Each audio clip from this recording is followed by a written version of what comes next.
अभी तक हमने जी बी टू बी के लिए 3.2 जो जनरल रूल है उसकी एप्लीकेशन देखी है,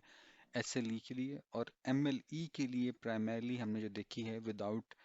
री एप्रोप्रिएशन या रीचार्ज मेथड। अब हम थोड़ा सा रीचार्ज मेथड जो है उसके हवाले से थोड़ा सा समझेंगे इस एग्जाम्पल में। इस एग्जाम्पल को अगर हम देखें तो इस एग्जाम्पल के अंदर हमें जो जुरिस्डिक्शंस नज़र आ रही हैं वो है कंट्री ए, कंट्री बी, कंट्री सी और कंट्री डी, यानी कि चार जुरिस्डिक्शंस हैं।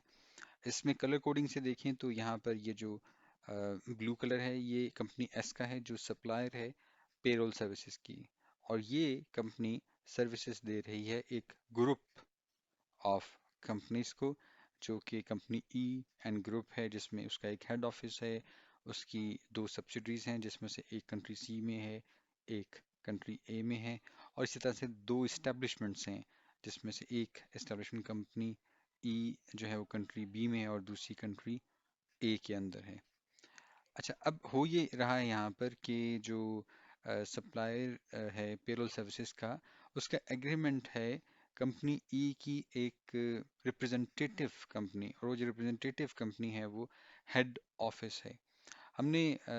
जो गाइडलाइंस जब देखी थी तो पढ़ा था कि अगर ये हेड ऑफिस खुद ही तमाम सर्विस को कंज्यूम कर लेता है, इस्तेमाल कर लेता है, तो फिर उस सूरत में तो बड़ा सिंपल है, प्लेस ऑफ टैक्सेशन की डिटर्मिनेशन जो है वो इस इस्तेमाल के हवाले से यहाँ पर ख़त्म हो जाती है, कि क्योंकि फिर ये जो है गाइडलाइन 3.2 के हिसाब से कस्टमर है, और कस्टमर जहाँ लोकेटेड होता है वहाँ पर टैक्सेशन का राइट उस जुरिस्डिक्शन के अंदर अक्रू हो जाता है। इस एग्जाम्पल के अंदर बहाल ऐसा नहीं हो रहा। ये इंटरेस्टिंग इंटरेस्टिंग एग्जाम्पल है। इस एग्जाम्पल में हो ये रहा है कि ओवरऑल जो ये ग्रुप है कंपनी ई का, इसके 100 एम्प्लॉयज़ हैं। इन 100 एम्प्लॉयज़ में से 200 एम्प्लॉयज़ हैं। इनमें से 100 एम्प्लॉयज़ जो हैं वो बेस्ड हैं हेड ऑफिस में। जो 60 एम्प्लॉयज़ हैं वो बेस्ड हैं सब्सिडीज में। 40 सब जो है वो कंट्री ए की सब्सिडरी में, सॉरी कंट्री सी की सब्सिडरी में, और 20 जो है वो कंट्री ए की सब्सिडरी में मौजूद हैं।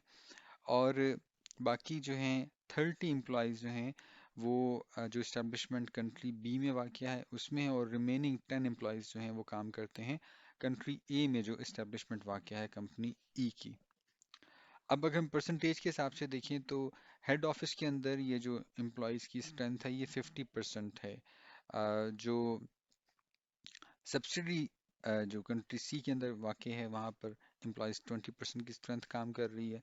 और कंट्री ए में जो सब्सिडी है उसमें 10% की स्ट्रेंथ काम कर रही है, और जो इस्टेब्लिशमेंट्स हैं दो, उसमें से जो इस्टेब्लिशमेंट कंट्री बी में वाक़ है वहाँ पर 15% की स्ट्रेंथ है, और जो इस्टेब्लिशमेंट कंट्री ए में वाक़ है वहाँ पर 5% की स्ट्रेंथ काम कर रही है एम्प्लॉयज़ की।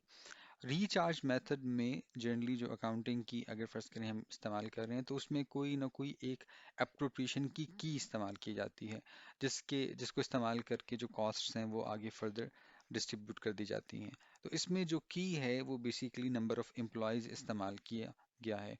और ओईसीडी की गाइडलाइंस ये कहती हैं कि कोई अलहदा से सेपरेट की ना फॉलो कीजिए। जो नॉर्मल अपनी अकाउंटिंग प्रैक्टिसेस में एक एमएलई अपनी की इस्तेमाल कर रही है आप भी उसी को फॉलो कीजिए, अनटिल अनलेस कि उसके अंदर कोई टैक्स अवॉइडेंस के या फ्रॉड के एलिमेंट्स पाए जाएं, तो फिर मे बी उसमें कुछ थोड़ा सा देखना पड़ेगा। अच्छा, चूंकि यहाँ पर जो ये ग्रुप है इसको अगर हम तीन हिस्सों में तकसीम करें तो एक हिस्सा इसका हेड ऑफिस है, दूसरी इसकी सब्सिडीज हैं, और तीसरा इसकी इस्टेब्लिशमेंट्स हैं, और इन तीनों में ही बहरहाल एम्प्लॉयज बेस्ड हैं। जो बिजनेस एग्रीमेंट है वो प्रिंसिपली हो रहा है हेड ऑफिस के दरमियान और कंपनी एस के दरमियान। उसकी वजह यह है कि हेड ऑफिस इस ग्लोबल एग्रीमेंट में जो company E as a group company S के साथ कर रही है उसमें हेड ऑफिस इसको रिप्रेजेंट कर रहा है। तो आमतौर पे होता क्या है, होता ये है कि जहाँ पर हेड ऑफिस है वहाँ पर वो प्लेस ऑफ टैक्सेशन की डिटर्मिनेशन के लिए वो इस्तेमाल होता है। मतलब ये कि कंपनी एस जो है जब उसने ये सर्विसेज दी हैं तो उसने इनवाइस जो इशू की है वो उसने इनवाइस की है कंपनी ई के हेड ऑफिस को,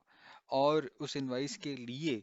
जो हेड ऑफिस है उसने रिवर्स चार्ज मैकेनिज्म के थ्रू इस अमाउंट के ऊपर आउटपुट टैक्स चार्ज कर लिया, क्योंकि कंपनी एस जो है वो रिवर्स चार्ज मैकेनिज्म की मौजूदगी में फिर جو ہے وہ ٹیکس اپنی جورسڈکشن کا پاس آن نہیں کرتی، وہاں تو وہ زیرو ریٹ کرتی ہے، انپٹ لے لیتی ہے، تو وہ کنٹری اے کا جو ویٹ ہے اس کا ایلیمنٹ اس ٹرانزیکشن کے اندر نہیں آئے گا۔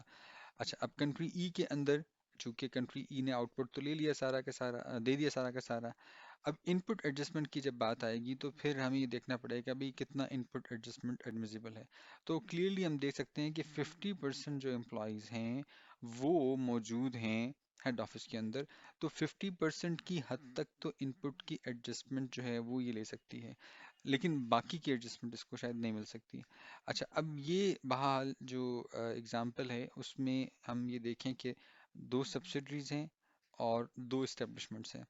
سبسڈریز کے کیس میں ہیڈ آفس ان کو جو ریلیونٹ سروس ہے اس کے اکارڈنگلی، چونکہ یہاں پہ 20% ہے اور یہاں پہ 10% ہے، ان کی انوائسز ایشو کرے گی، اور یہ جو انوائسز ہیں یہ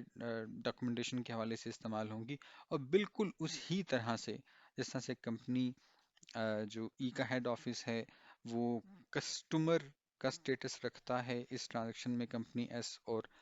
جو ہیڈ آفس کے درمیان جو ایگریمنٹ ہے، بالکل اسی طرح سے یہاں پر جو سبسڈری ہے وہ اس ٹرانزیکشن میں کسٹمر کا سٹیٹس رکھ رہی ہے، تو پھر جو ٹیکسیشن ہے وہ کنٹری ڈی کے اندر جو ہے وہ ٹیکسیشن نہیں ہو رہی، وہ بیسکلی پھر ہو رہی ہے اس کی حد تک کنٹری سی کے اندر، کیونکہ کسٹمر جو ہے وہ یہاں بیسڈ ہے، اور پھر جو یہ سبسڈری ہے کمپنی ای کی جو کنٹری سی میں موجود ہے، یہ پھر ریورس چارج میکنزم کے کو استعمال کرتے ہوئے جو اماؤنٹ اس کے پاس آئی ہے اس کے اوپر وہ آؤٹ پٹ ٹیکس چارج کرے گی، اور اگر ایڈمیزیبل ان پٹ مل سکتا ہے کچھ، تو وہ ان پٹ ایڈجسٹ کر لے گی، بالکل اس طرح سے جو سبسڈری ای ہے، سبسڈری جو ہے اے کنٹری اے میں موجود ہے وہ بھی اسی طرح سے کرے گی، اور بالکل اسی طرح سے جو اسٹیبلشمنٹس ہیں وہ بھی یہی کریں گی۔ فرق جو ٹریٹمنٹ کا سبسڈریز ورسز اسٹیبلشمنٹس وہ اس طرح سے ہے کہ جو ہیڈ آفس ہے سبسڈریز کو تو وہ ایشو کرے گا انوائسز، اور اسٹیبلشمنٹس کو وہ ایک ڈاکومنٹ ایشو کرے گا جو کنسیڈر کیا جائے گا ایکولنٹ ٹو انوائس ہی، یہ ڈاکومنٹ وہ ایشو کرے گا۔ اب اگر ہم دیکھیں تو جو ٹوٹل کاسٹ اگر اس ایگزامپل کے اندر دیکھی جائے تو وہ بیسکلی کاسٹ تھی 20,000، تو یہ 20,000 جو ہے یہ چارج کی تھی کمپنی ایس نے ہیڈ آفس کو۔ اب اس 20,000 میں سے 4,000 کی انوائس جنریٹ کر دی ہیڈ آفس نے سبسڈری جو اس کی کنٹری سی میں پائی جاتی ہے، اور 2,000 کی اس سبسڈری کو انوائس ایشو کر دی جو کنٹری اے میں پائی جاتی ہے، تو 4 پلس 2 6,000 ہو گیا۔ اچھا، اور پھر اسی طرح سے اس نے 3,000 کی انوائس ایشو کر دی، اس انوائس نہیں سوری ریچارج کے لیے جو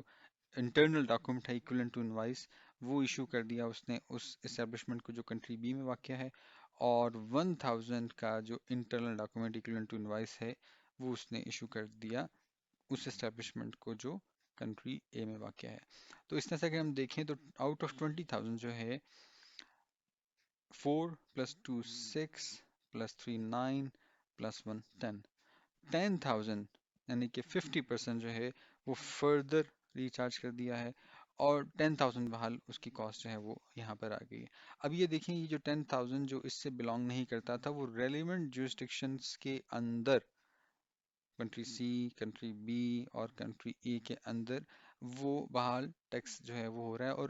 رول کس طرح سے ہمیں سپورٹ کر رہا ہے ریلیونٹ جورسڈکشن کے اندر پلیس آف ٹیکسیشن کا ڈیسٹینیشن پرنسپل، کہ جہاں جہاں کنزمپشن ہو رہی ہے، جہاں کسٹمر لوکیٹڈ ہے، وہاں وہاں وہ پھر ٹیکس جو ہے وہ اکرو ہوتا جا رہا ہے۔ تو اس 20,000 میں سے 10,000 جو ہے وہ اکرو ہو گیا کنٹری ڈی میں، 4,000 جو ہے وہ